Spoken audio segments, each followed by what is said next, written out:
When I was living in London, people used to come to my apartment for satsang, a very small place, and they would come once or twice a week, no, but initially just once. And after satsang, many people felt very illumined, and you could feel it in their presence. It was more quiet and so on. But they go back into the field of work and busyness and pubs and whatever. I don't know where they go. And then they come back next week almost like the way they were the first time they come. So it felt, are we really getting somewhere? And there was an urge, like I need to find a place where we can meet and a bit more isolated from this type of environment, which was so saturated with personhood and ego and so on. No? So there was born some urge to find a place where satsangs could be in a protected environment and people could get a little bit more, experience and development underneath them, like a young tree that you have to protect for a little bit until it's strong enough to kind of stand by itself. I felt each one needed this. But then I remember Papaji once saying, about organizations. He didn't like organizations. He was very, very suspicious of them because he felt almost all organizations become corrupt at some point. So he used to say of Satsang Bhavan, we are in the airport lounge. We're in the airport lounge, and you don't build your apartment in the airport lounge. We're taking off. So that crushed all these ideas about finding a cozy, nice place and stuff like that. I said, no, it's all here now. It has to be all here now. And so when I came to Portugal, I was not looking, for some like ashram, not consciously. So when I came to this place, I saw it, I felt, this is not a place for one person or two or a family. This is going to be a much bigger project, So immediately when I saw here, I felt in my heart what it needed to be. You see? Because myself, I don't need much. Even after all these years, I lived in this hut. I'm living in this hut. I'm very happy. So I came here because I accepted that this place would be, in service to many, many people.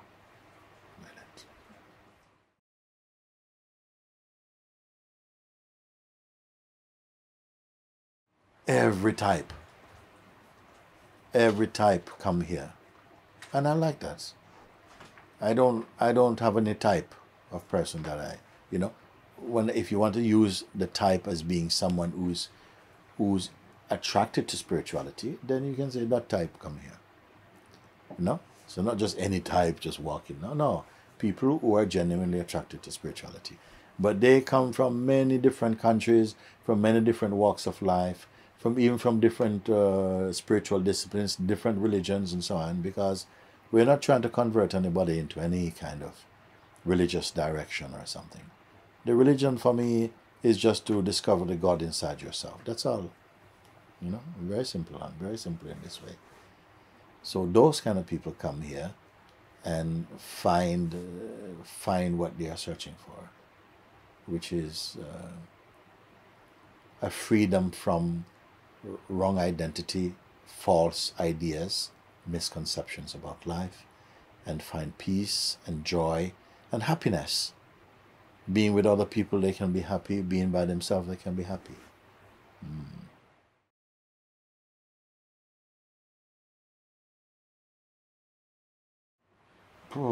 What is a good student? A good student is someone who really listens to their teacher and apply what they hear, because they recognize that the teacher is not their social friend.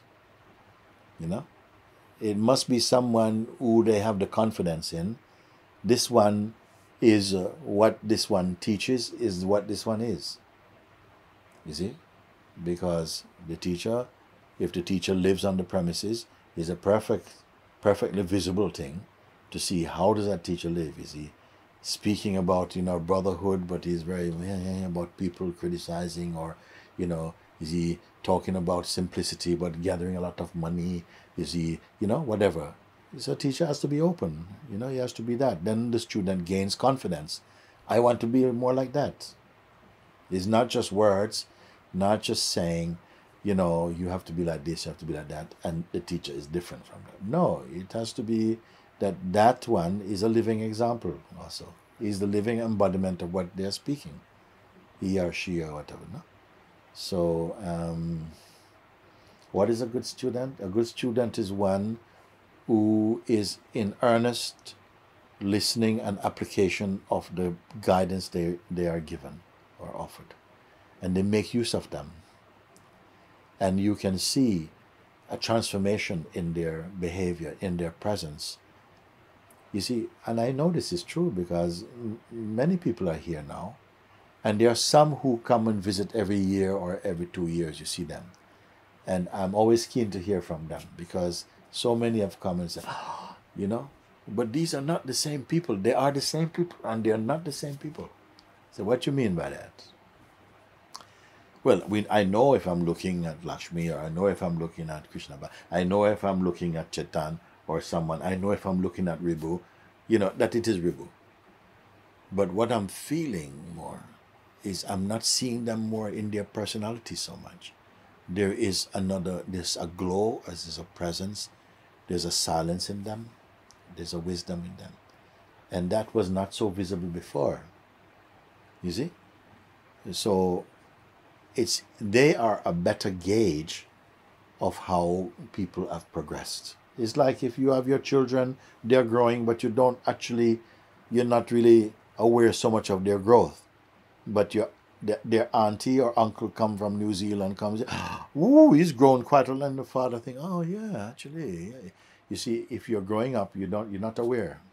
Sometimes you're not aware of how much progress you really have made, you know, or how that is seen from the outside. The one who is really searching for truth is aware. They're aware of what is not here anymore, largely. They can say, you know, I had these tendencies before, but I don't feel that they're a cause of trouble anymore. They can feel that.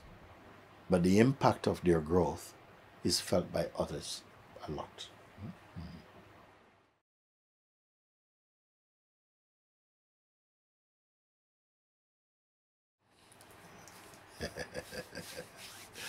I am. Largely I am. But I'm not so easy to be pleased, you know. There are different levels of being pleased. I'm pleased that there's growth, that there's understanding, that there is a reflection of what they are grasping, but I still feel it's too slow. You ask question, you have to take my answer. No? You ask, am I pleased with my son? Yes, I'm pleased with them. I love them. I love them. They are lovable. And they are the fruits from the tree, largely, no? But it's not finished for most. You see? To become a nicer person is very good. I'm very good when I hear some of them go home to see their family after a year or two, and their family now come back with them and say, oh, we have to find out. We have to come to this place because I like what happened to my daughter. I like what I see in my son. I like what I saw with my mom. Because it's not just children coming, parents are coming also as the first ones. And then people sometimes are, whoa, you know, like I really like what I see. Not everybody. There's some people, you know, they have a hard time. The more that they're discovering themselves, they get a hard time with their family. And others not, you know. It's a mixed bag. It's life like that. But I'm happy that when I'm in their company, especially those who have lived closely with me, I'm very comfortable with them. And yes, you know, I can say I'm happy, but, you know, show not over.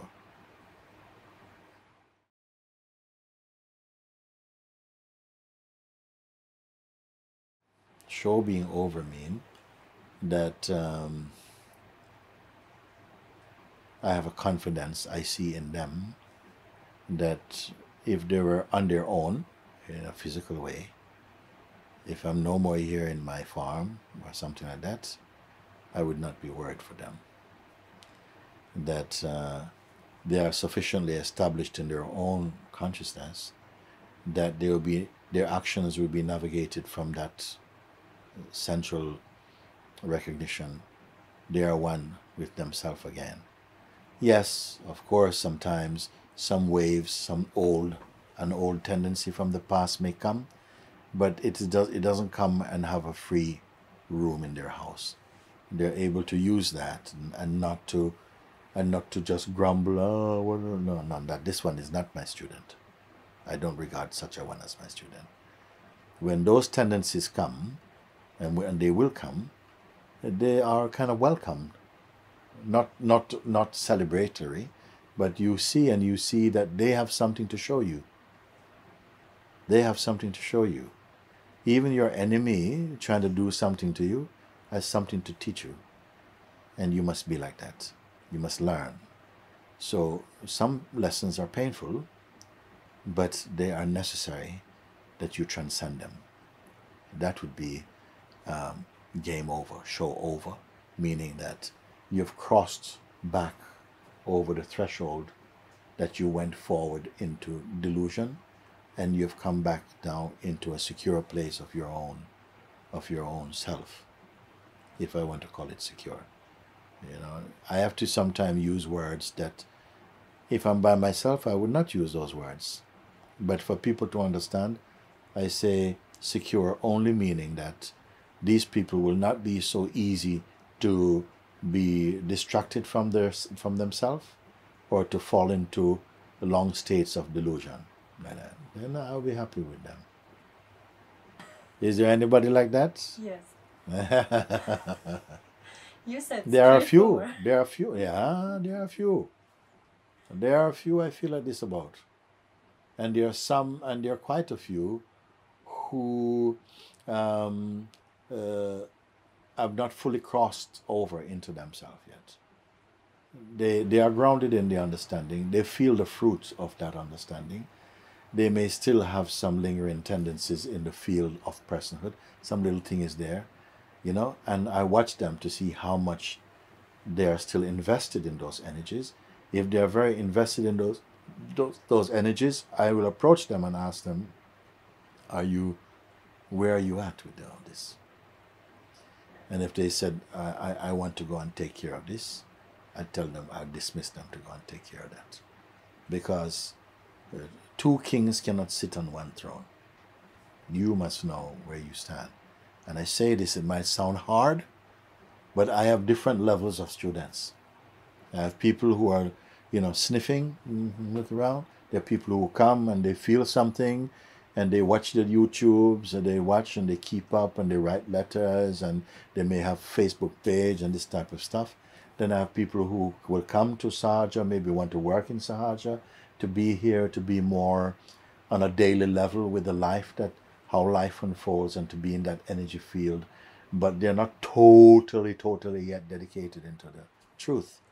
You see, they're here. I call them, they're on my team and this type of thing. But that doesn't mean that they've really entered the arena of freedom properly. And then there are fewer still who know that there isn't another life. They know that there isn't another life. That there's nothing in the world, so to speak. When I say the world, I mean the world of the mind, the world of craving and projections and desires and the fantasies that come through believing yourself as a person. Yeah, they know that. They know that. And still somehow, it's like, so it's like you're baking bread and they like the dough, and you have to push and you knead the dough and you knead the dough like this. It has some like that, you knead it, and then it doesn't go straight in the oven, you see. Then you put him in the bread pan and then I cover him with some cloth. I leave him, and then the yeast has to rise. The yeast has to rise before it goes in the oven. So what is this rising of the yeast, you see?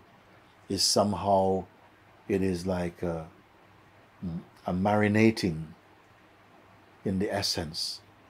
I say marinating in the essence means that something is not yet merged with essence. You see? So there's understanding, but the understanding may be at the level of more intellectual conviction plus some intuitive experiencing. But they've offered themselves. They've come to God. They say, God, please help me, or this, or they've done their inquiry, whichever according to their temperament, whatever pathway suits their temperament. I find I'm with them. I can guide you in this. If you want to pray, we can show you how to pray in the simple way. That don't try to impress God. Just speak simply from your heart. God is not interested in grammar. You just have to be very, very honest. If you are at yet not so comfortable with the sense of God as a supreme being and so on, then you can approach him through the sense of, sense of being, or as consciousness, whatever. There's a path for everybody, including even atheists, Before he's become an atheist, he's something. I want him to know what that something is. So each one will come and they find their way. And then once they find their way, once the bread has risen through the yeast, is ready to go in the oven. Then it goes into oven for a little while. You see? So this equates to, as an example, the woman is pregnant now. And she's pregnant for so long, And then, at a certain point, she could work. She could do her duties. At a certain point, she has to stop working. She has to sit and just keep quiet. This is the yeast rising. And then once the contractions start, she's in the oven. You understand? In Jamaica language, used to say, she's got a bun in the oven. Means that's whoa. See, bun in the oven means any soon now, baby's gonna come. So when the bread is in the oven, meaning the disciple, the seeker, is in a state of deep internal contemplation. Even if they have to work outside, their attention is really, it's like the one who has really fallen in love. They may still, if they are a carpenter, they still go and do their carpentry, but their mind is really immersed in the beloved. It doesn't mean they're going to cut their finger off. They can do both, but their attention is immersed in the beloved. You see? So they're in that stage where they're just fascinated with the self, with God, like this, and they're cooking in that. You see? And the heat is going more and more hot. Like this. This is the stage. I'm watching them once. There are a few of them in Sahaja.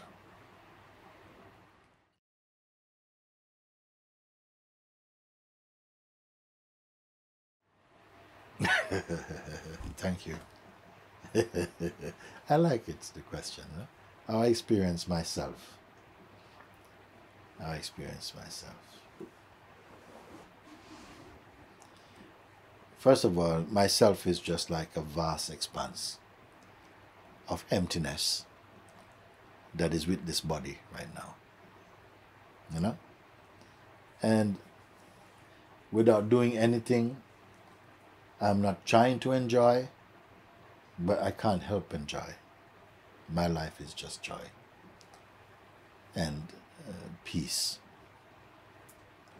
That is that's the foundation. That is the background, but it's also the foreground also. My life is like that. How I experience myself. Like you ask a question, and immediately the question, I send it inside to take a look. It's a question, go and take a look. You go and scan and see, can you find anybody in there? No, can't find nobody here. Yet I know I am. But my question, your question can't reach me yet. You understand?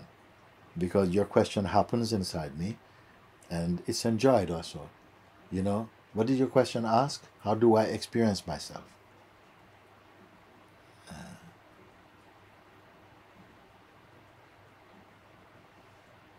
Yeah, so I think I said I'm just this expanse. It still is. I had a double check again. It's still just this expanse. It's just never moved. It's just I'm just this expanse. And intelligence happens inside it, and seeing and joy, and also a sense of somebody being in this life called Mooji, you know, who meets people each day and meets them for satsang and can talk with them and this type of stuff. That is there also. Somebody asked one time, when you wake up in the morning, what is your first experience? What is your first knowing? And I said, my first seeing is that nothingness remains unchanged. No? That what is here is like, I don't know, I use the word over and over, nothingness, but it is also, the word is not going to do it. It's a pretty good word. It's more pure than somethingness. Nothingness, emptiness, they are words, they are language, and language is a tool of duality. But this thing is here before duality, what it is here. So I am that unchangingly, but I am this very changefully. Something is changing, moving, growing, some sense of growing and knowing and so on. I think the vital force is compelled to have these changeful experiencing.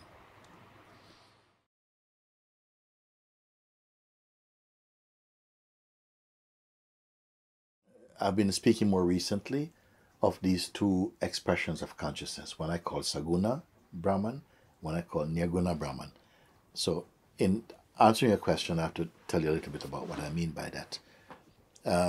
Nirguna Brahman means the consciousness which is absolutely pure, beyond the duality play of the mind and so on. It is just here. It's not a stagnation. You cannot imagine it, but it is the ultimate reality. Because it is there, we say nothingness or emptiness or something like this, because that's the best words we have to try and point to it. We are pointing, but it's no distance. So we're only pointing conceptually. That which is the most subtle. Out of that comes the gross. Out of that comes the liquid or dynamic universe, including the dynamic sense of self. There's like a non-dynamic sense of self, which is just here. And I can't tell you about that, no? But there are some exercises that can help you to recognize it. But when we recognize it, the number of people recognize it, find that they're not able to abide in it, they're not able to stay there, because there are lower tendencies that exist in Saguna Brahman, which means that when the consciousness manifests into a dynamic form, it manifests with that vibration, the feeling, I am, the sense I am. The sense I am is not a body, it's not personal, okay? But it is the beginning of experiencing. Of the experience of duality occurs to that. That's what you are, but as soon as that manifests, and it needs a form to manifest in, so it manifests in this I am this body, then quickly it takes the body to be what itself, like it, the body becomes its anchor, and even believes it is the body, no? Rather than the body is its vehicle. It believes it is the body. And then once it believes it's the body, other conditioning, other concepts can build on top of this I am this body belief. And that gives rise to the sense. It's consciousness who is going to play all these diverse roles, but one of it, and the earliest expression, is to then identify itself as a person. When consciousness identifies itself as a person, it is already a handicap of consciousness. It is a distortion of pure consciousness. It starts to believe it is this particular body. It starts to see other bodies as other distinctly particular bodies, as other, and it perceives itself to be autonomous unto itself and different from other bodies, which although it has the intelligence to see that there's intelligence happening in each body, and it takes in each body that each body is another person that it takes itself to be. So the whole thing creates the human culture. And in the human form, consciousness experiences such thing as desire and envy and fear and a sense of being lost, worry for money, worry for family, need and greed. All of this, the whole full palette of interrelated opposites comes into play for the person. But the person actually is only an illusory mask of the pure consciousness. What we are actually is the pure dynamic consciousness, which I experience in the feeling, I exist feeling. That's the original feeling. So when Ramana Maharishi, the great sage of Arunachala, say, the I removes the I, yet remains the I, and that is the paradox of self-realization. I am myself saying this thing. The I here, what he means is the I am, what I call also the seed consciousness, that is the earliest expression from the absolute consciousness.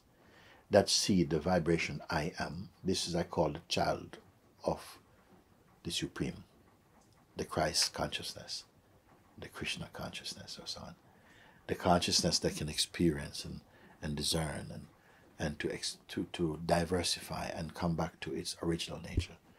So what Ramana is saying, that I consciousness, the early seed of consciousness, which is one with the Father, no? This consciousness, has developed the skin called I am me, the person.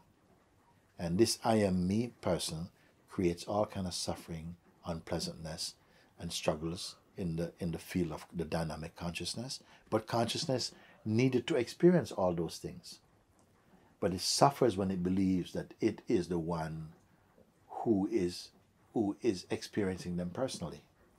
So it says, the I am removes the I am me, means wake up from the limitations of I am me person, and then remains again as the I am.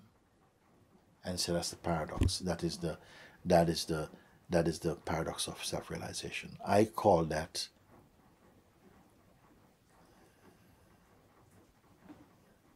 the pill of consciousness. I call that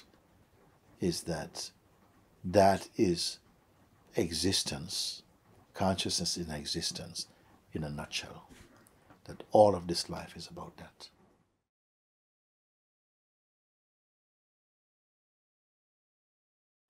My highest pointing is waiting to happen. You know, up until now, some high pointings, because sometimes I say to Sangha that all this time you have spent with me has enabled me to communicate in very simple ways. That all these thoughts and teachings and pointings should be able to be put into some pill form, so that I don't have to keep on talking. I'm getting tired, I'm growing older, I don't want to sit here talking. So, particularly if I have to make reference to phenomenality, it's very tiring for me. So I want to be able to say some things, particularly to my students and so on, that just hits it straight away, some little grenades I want to give them. So some high pointings are like, I might say to you,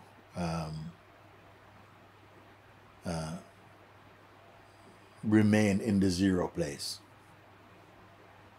And they will understand that that means that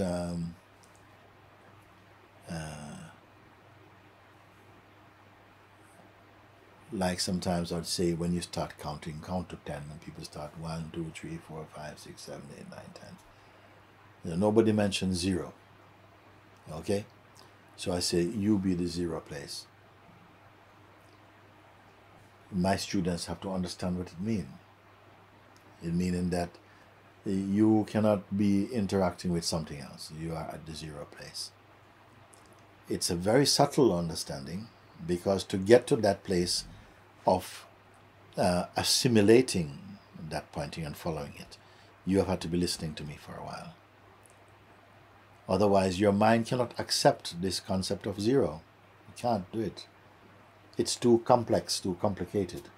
But because I've softened you a little bit and rubbed you up a little bit and so on, so just so that your mind can be simple enough for me to say, don't take any shape. Don't pull into any shape. Because a shape is a limitation. And you are consciousness. Consciousness has no shape.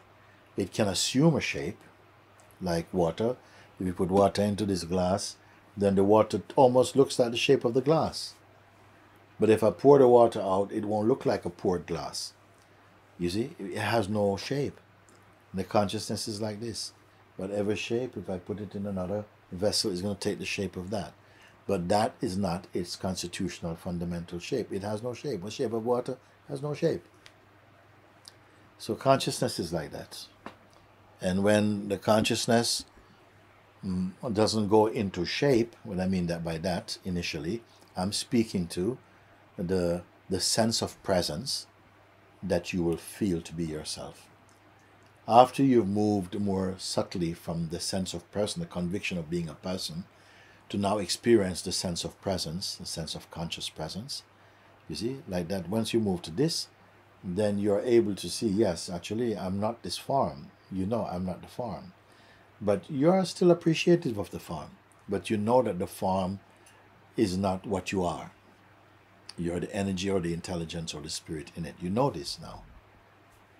And because you know it and you are it, your functions arise out of it. It's not that you have to go to that knowledge to remember to make use of it. You see, maybe in the beginning it may feel like that, but no. It's one thing. So I may say this, don't go into form, meaning don't take up, because the psychological vibration or play of the mind will only trouble you if you become a person. And a person is a shape of consciousness. So I said, don't take that shape.